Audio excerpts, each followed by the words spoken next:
have gone off the deep end. Okay, well, hello there, everyone. How are you doing today?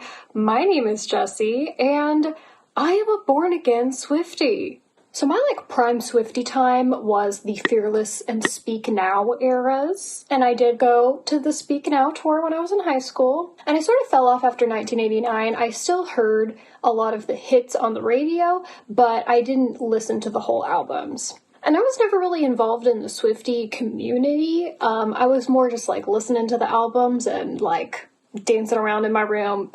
Now, cut to a month or so ago, when the Eras tour kicks off, I am minding my own business, scrolling on Instagram, and I see some fan cams pop up. And of course I watch them, because her songs are catchy, and her outfits are very sparkly. And the more I watch, the more I get recommended, and I just continue to watch them because, as I said, her outfits are very sparkly. And before you know it, I know the entire set list, I know all of the surprise songs, and I know all the choreography. I even know that Taylor gets wheeled backstage in a fake janitor's cart before every show. Why do I know this? I think I finally understand how the manosphere works. Anyways, I didn't get to go to the Eras tour, and I really need somewhere to put this newfound Swiftie energy so I can return to my life. So naturally, I wrote a musical. And I know this is 2 musical videos in a row for me, but I'm not going to apologize for it. It's actually kind of wild that there hasn't been a Taylor Swift Jukebox musical. If we can do it for Alanis Morissette, I think we can do it for the woman who has 10 albums worth of great music. Although with all the theater etiquette issues that have been going around lately, maybe it's just tempting fate. But that doesn't matter here, because this is YouTube. So grab a snack, put your feet up, and sing at the top of your lungs for all I care. It's time to talk about Swiftly the Musical.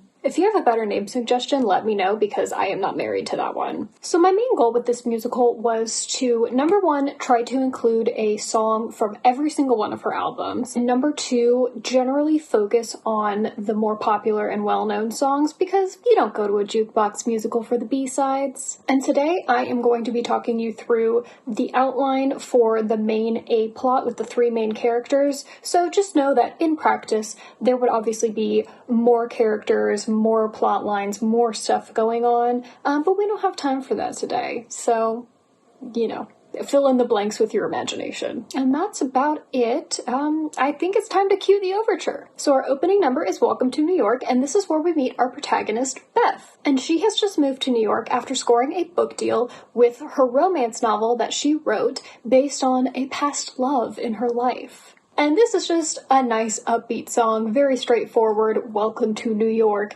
and I think it's a great opener. So Beth gets all settled in, and she's sharing an apartment with a friend, and she sings A Place in This World. This is her I Want song, and she's basically just singing about how she hopes that New York will finally see her finding her place in the world, finding her groove, finding where she fits. How's a small town girl like me gonna fit in this new world? So Beth's friend decides to throw a welcome party for Beth, and invites all of their, mutual friends, and someone shows up that Beth is pretty surprised to see. And this man is James.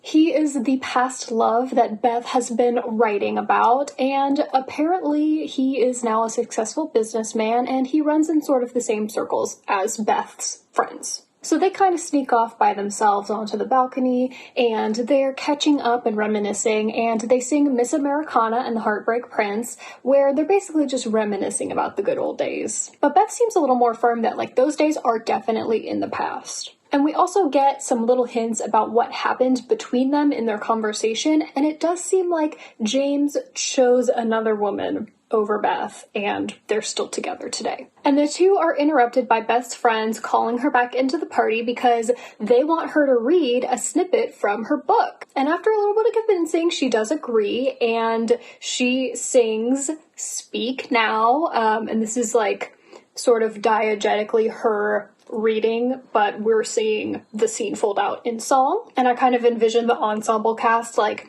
acting out this scene while she is reading. And yeah, this kind of gives away what happened between Beth and James. Basically, he picked another woman over her and she stormed into their wedding and did the whole speak now moment and kind of made a fool of herself in front of everyone. And now her small little town, she's sort of a pariah. And that's kind of why she moved to New York. And yeah, the speak now moment did not change James's mind, and he's still with the woman that he married that day. James actually bails before the song/reading is over. I think it's just a little much for him, and we rejoin him back at his place. And this is where we meet his wife, Allison. Thought it'd be a little too distracting if her name was Taylor, but I still wanted a little Easter egg in there, so Allison. And James is kind of blowing off Allison when she's asking him like where he was, what he was doing, what's going on, and it sort of seems like their relationship is on the rocks. And when he leaves to go up to bed, Allison sings Forever and Always. If you don't know, this is basically a song about a relationship that is like currently imploding. Now James just cannot stop thinking about Beth since he ran into her. He's like reliving all of the good old days and reliving their past, and he feels like he made a mistake. So Beth is at this like networking event. She's doing the Carrie Bradshaw thing, and James burst into this event and he sings Betty. Betty, Beth. Enough said.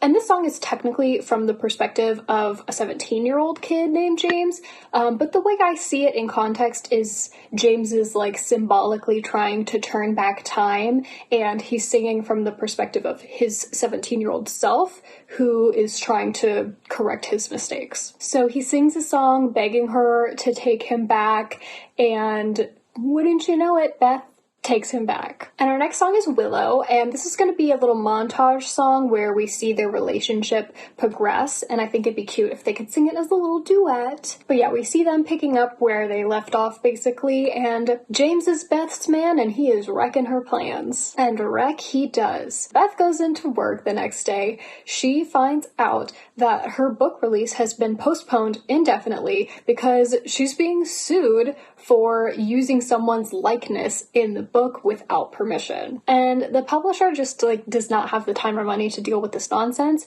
and they're like, we're gonna drop you, sorry. Is that how book publishing works? I don't know, it doesn't matter. It doesn't matter. And Beth automatically assumes this person is Allison, and when she brings this up with James, he kind of is like, yeah, it's probably Allison. And so Beth goes to Allison and confronts her. But the thing is, Allison didn't even know this book existed. The other thing is that Allison didn't know that Beth and James were together because Allison and James haven't actually broken up. They are still together and they are still married, and basically James has been playing them both. So Beth goes home and she sings Haunted. She has this very dramatic big solo, and she's just mourning the ending of this relationship and all that's gone on, and that's the end of Act 1. Woo! Act 2 begins with everyone, including the ensemble, singing Bad Blood. Because, you know, everyone's got beef with James at this point. And we see that James is moving out from Allison's house. Beth is kind of dealing with the breakup.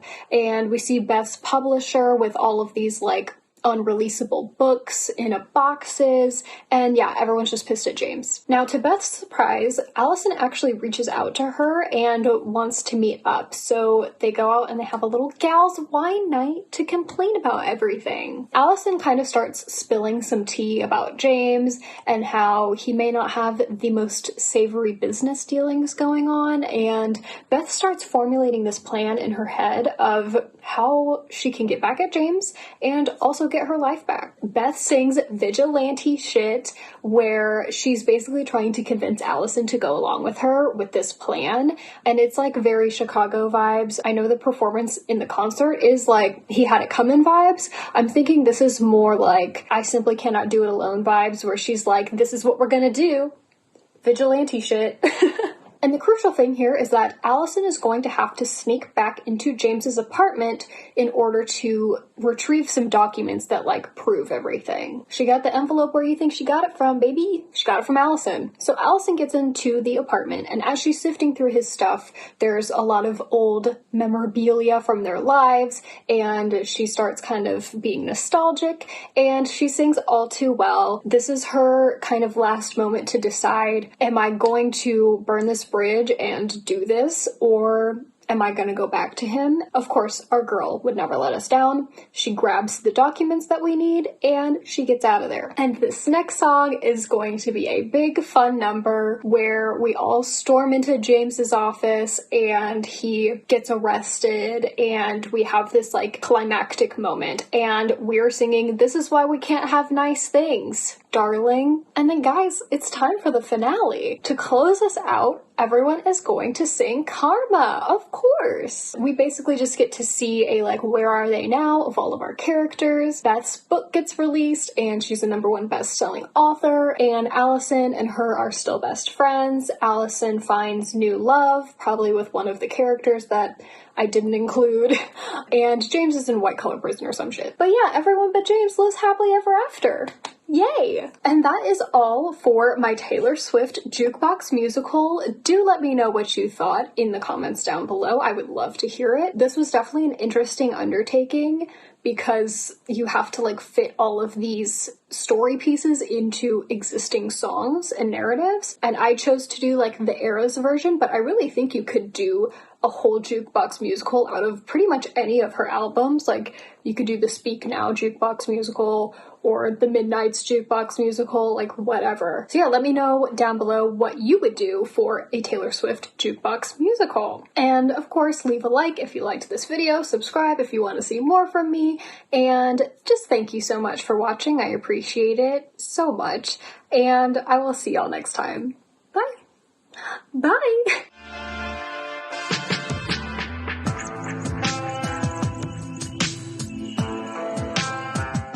Friends, I just want you to know this is called committing to the bit. I have lost my mind.